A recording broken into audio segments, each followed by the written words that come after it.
Lasset uns beten.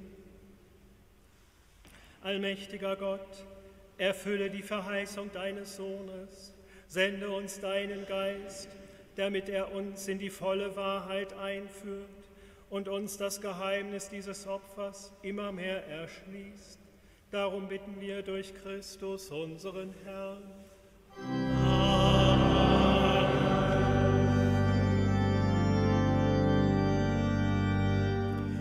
Der Herr sei mit euch. Und mit deinem Geiste.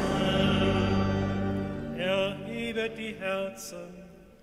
Wir haben sie beim Herrn. Lasset uns danken dem Herrn, unserem Gott.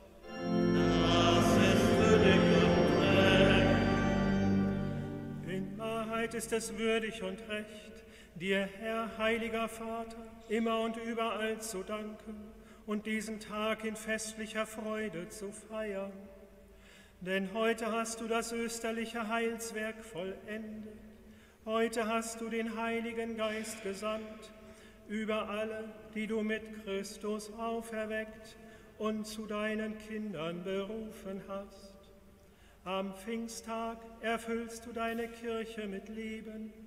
Dein Geist schenkt allen Völkern die Erkenntnis des lebendigen Gottes und vereint die vielen Sprachen im Bekenntnis des einen Glaubens. Darum preisen dich alle Völker auf dem Erdenrund in österlicher Freude. Darum rühmen dich die himmlischen Kräfte und die Mächte der Engel und singen das Lob deiner Herrlichkeit.